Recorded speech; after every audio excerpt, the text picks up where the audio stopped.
उत्तर प्रदेश के कैबिनेट मंत्री जयवीर सिंह ने स्पष्ट किया है कि राज्य की मतदाता सूची अब पूरी तरह से पारदर्शी और स्वच्छ है। उन्होंने विपक्ष के आरोपों को खारिज करते हुए यह भी कहा है कि यदि कोई नाम गलत है तो उसे नामांकन की अंतिम तिथि से 10 दिन पहले तक हटवाया जा सकता है। कानून व्यवस्था को लेकर भी उन्होंने बड़ा दावा किया है। कहा है कि पहले उत्तर प्रदेश दंगाइयों और अपराधियों का गढ़ था, लेकिन अब हालात बदल चुके हैं। राज्य में कानून का राज स्थापित हो चुका है और सरकार का मुख्य मंत्र है गुंडों पर कार्रवाई करना और जनता के हित में विकास कार्य करना। बिहार के एसआईआर के आखिरी लिस्ट आ गई है और वहीं राहुल गांधी को मिली धमकी पर यूथ कांग्रेस ने भी निशाना साधा। तमाम बड़े मुद्दों पर बात करने के लिए हमारे साथ मौजूद उत्तर प्रदेश के कैबिनेट मंत्री जयवीर सिंह। बिहार की आखिरी एसआईआर की रिपोर्ट आ गई है। 47 लाख मतदाता घटे हैं जो मृत घोषित किए हैं, क्या कहना चाहेंगे? देखिए, बधाई भारत निर्वाचन आयोग को, जिन्होंने पारदर्शिता गुणवत्ता परक मतदाता सूची देने का काम किया गया है। मृत मतदाता अलग किए गए, जो अवैध मतदाता हैं उनको हटाने का काम किया और वैध मतदाताओं को भी पूरी तरह जोड़ करके स्वच्छ और पारदर्शी मतदाता सूची देने का काम किया है। भारत निर्वाचन आयोग को बधाई, और ख़ास रूप से उन लोगों के मुँह पर ही बड़ा तमाचा है जो लोग भारत निर्वाचन आयोग के ऊपर लगातार वोट चोरी का आरोप लगा रहे थे। इससे साफ है, एक तरफ वोट चोरी का आरोप भी लगा रहे थे और दूसरी तरफ मतदाता सूची की तमाम उन कमियों को कि मरे हुओं के वोट मतदाता सूची में शामिल है, ये भी कहते थे।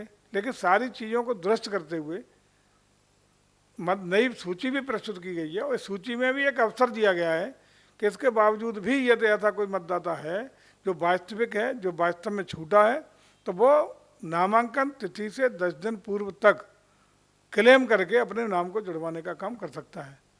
इस पारदर्शिता, गुणवत्ता और स्वच्छता के साथ जारी सूची के लिए भारत निर्वाचन आयोग बधाई का पात्र है।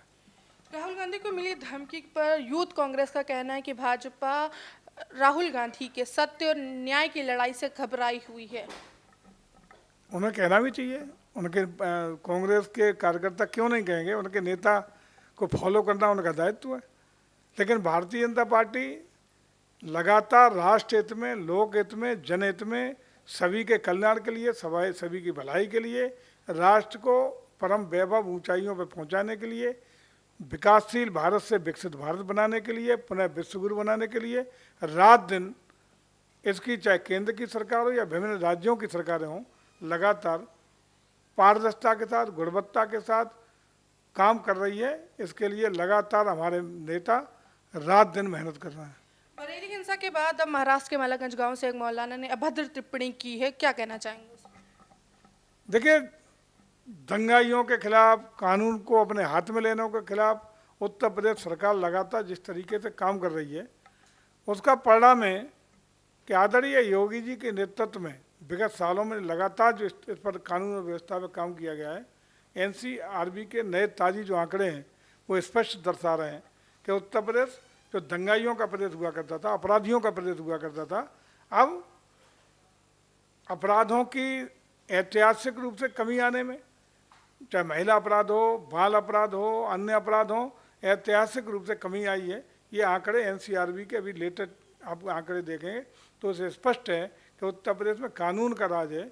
इसलिए उत्तर प्रदेश के मुख्यमंत्री जी को बधाई। आजाद समाज पार्टी के राष्ट्रीय अध्यक्ष नगीना के सांसद चंद्रशेखर आजाद का कहना है कि एक प्रदेश में 2 कानून चल रहे हैं। कहाँ दिखाई पड़ रहा है? अपराधी का मतलब अपराधी, गुंडे का मतलब गुंडा, अवैध काम करने के वाले का मतलब अवैध। वो तो जात, धर्म, वर्ग, क्षेत्र का कोई असर नहीं।